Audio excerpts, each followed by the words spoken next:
സാധാരണഗതിയിൽ ഉണ്ടയില്ല വെടിയെന്ന് പറയുന്നതാണ് നമ്മൾ കേട്ടിട്ടുള്ളത്. എന്നാൽ CMRനെ മുഖ്യമന്ത്രി പിണറായി വിജയൻ സഹായിച്ചുവെന്ന മാത്യു കുഴൽനാടന്റെ വ്യാജ ആരോപണങ്ങൾക്കെതിരെ പി രാജീവ് പ്രയോഗിച്ചത് നേരെ തിരിച്ചാണ്. ശ്രീ മാത്യു കുഴൽനാടൻ മുഖ്യമന്ത്രിയെ സംബന്ധിച്ചുള്ള ചില ആരോപണങ്ങൾ ഉന്നയിക്കുകയുണ്ടായി. മാത്യു കുഴൽനാടൻ നേരത്തെ തോട്ടപ്പള്ളിയെ സംബന്ധിച്ചൊരു ആരോപണം ഉന്നയിച്ചപ്പോൾ പത്രസമ്മേളനം നടത്തിയപ്പോൾ അന്ന് നവകേരള സദസ്സിൻ്റെ പൊതുയോഗത്തിൽ ഞാൻ പറഞ്ഞിരുന്നു, അദ്ദേഹം ഉണ്ടയില്ല വെടിയാണ് വയ്ക്കുന്നത്. എന്തായാലും പിന്നെ ആ പ്രശ്നം പരാമർശിച്ചതായി കണ്ടില്ല.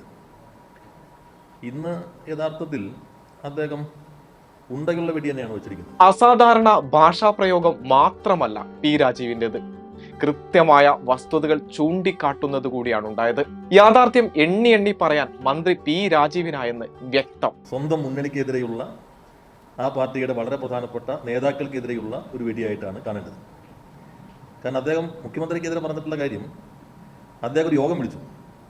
ആ യോഗം വിളിച്ചതാണ് ഈ കമ്പനിയുമായി സാമ്പത്തികമായിട്ടുള്ള ബന്ധത്തിൻ്റെ കാരണം. അത് മൈനിങ് ലീസ് നൽകുന്നത് സംബന്ധിച്ചുള്ള കാര്യങ്ങളിലാണ്.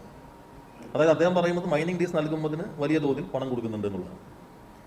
യഥാർത്ഥത്തിൽ മൈനിങ് ലീസ് കൊടുത്തത് അദ്ദേഹത്തിൻ്റെ പാർട്ടിയുടെ ഇന്ന് ജീവിച്ചിരിക്കുന്ന ഏറ്റവും ഉന്നതനായ നേതാവ് കേരളത്തിന്റെ മുഖ്യമന്ത്രി ആയിരിക്കുമ്പോഴാണ്. CMRനുമായി ബന്ധപ്പെട്ട് 12 തവണയാണ് കുഴൽനാടൻ വാർത്താ സമ്മേളനം നടത്തിയത്. പതിവ് പോലെ കുഴൽനാടന്റെ ആരോപണങ്ങൾ കൊള്ളേണ്ടയിടത്ത് കൊണ്ടില്ലെന്ന് മാത്രമല്ല, അത് സ്വന്തം പാർട്ടിയെ തന്നെ പ്രതിക്കൂട്ടിലാക്കുന്നതായി വീണ്ടും മാറി.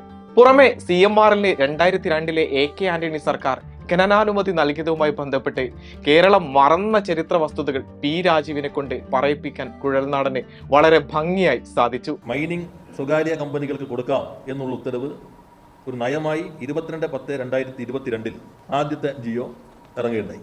അത് കഴിഞ്ഞ് 30/11/2002 അടുത്ത ജിയോ ഒരു മാസം കഴിഞ്ഞപ്പോൾ ഇറങ്ങുകയുണ്ടായി. 5/5/2003 വീണ്ടും ഇത് സംബന്ധിച്ച് വ്യക്തത വരുത്തിക്കൊണ്ട് ജോയിന്റ് വെഞ്ചർ കമ്പനികൾക്ക് മൈനിങ് കൊടുക്കുന്നത് സംബന്ധിച്ച് ഒന്നുകൂടി വ്യക്തത വരുത്തി. യൂണിയൻ ഗവൺമെന്റിന്റെ അനുമതി കിട്ടുന്നതിനനുസരിച്ച് ഇവർക്ക് കൊടുക്കാം എന്നുള്ളത് 2003 മെയ് മാസത്തിലാണ് ഉത്തരവിറങ്ങുന്നത്. അപ്പോൾ ലീസ് നൽകിയത് UDF ആണ്. അതിന് അംഗീകാരമുള്ള കേന്ദ്ര പോളിസി ആവിഷ്കരിച്ച UDF ആണ്. സംസ്ഥാന പോളിസി ആവിഷ്കരിച്ച UDF ആണ്. അതിനടിസ്ഥാനപ്പെടുത്തി അനുമതി നൽകിയത് അവരാണ്. ജനകീയ പ്രക്ഷോഭത്തെ തുടർന്ന് റദ്ദാക്കി. അതിനെതിരെ അവർ ട്രിബ്യൂണലിൽ പോയി. ട്രിബ്യൂണൽ യൂണിയൻ ഗവൺമെന്റ് ഉദ്യോഗസ്ഥരാണ്. അവർ ആ റദ്ദാക്കിയതിനെ വീണ്ടും അത് സ്റ്റോപ്പ് ചെയ്തു.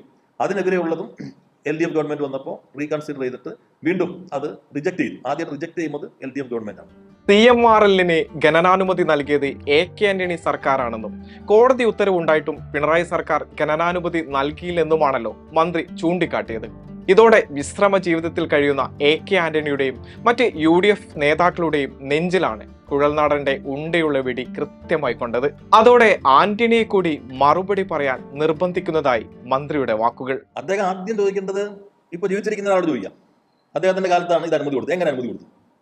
അനുമതി കിട്ടലാണ് ഏറ്റവും പ്രധാനം പറയുന്നത്. CMRൽ നിന്ന് സംഭാവന പിരിച്ചത് മാത്യു കുഴൽനാടൻ നേരത്തെ നിയമസഭയിൽ ചർച്ച ചെയ്യണമെന്ന് ആവശ്യപ്പെട്ടതും സ്വന്തം പാർട്ടിയിൽ തന്നെ കോളിളക്കമുണ്ടാക്കിയിരുന്നല്ലോ. അന്നത് രമേശ് ചെന്നിത്തലയ്ക്കുള്ള ഉണ്ടയുള്ള വെടിയായിരുന്നതാണ് ആ കോളിളക്കത്തിന് കാരണമായത്. പുതിയ ആരോപണ വെടിയിലൂടെ AK ആന്റണിയെ മാത്രമല്ല, അന്നത്തെ വ്യവസായ മന്ത്രിയെയും പ്രതിക്കൂട്ടിലാക്കുക എന്ന തന്ത്രം മാത്യു കുഴൽനാടൻ ഉണ്ടെന്ന ചർച്ച അദ്ദേഹത്തിന്റെ പാളയത്തിൽ നിന്നും തന്നെ ഉയരുന്നുണ്ട്. പല സ്വപ്നങ്ങളുമായി BJP NDA പാളയത്തിൽ വീണ്ടും എത്തിയ PC ജോർജിനും മകൻ ഷോൺ ജോർജിനുമൊപ്പം ബായ് ബായ് ആയാണ് കുഴൽനാടന്റെ ചരടുവലിയെന്നും വിലയിരുത്തലുകളുണ്ട്. ലോക്സഭ അടക്കമുള്ള തെരഞ്ഞെടുപ്പുകളാണല്ലോ വരാനിരിക്കുന്നത്. അപ്പോൾ പിന്നെ സ്വാഭാവികം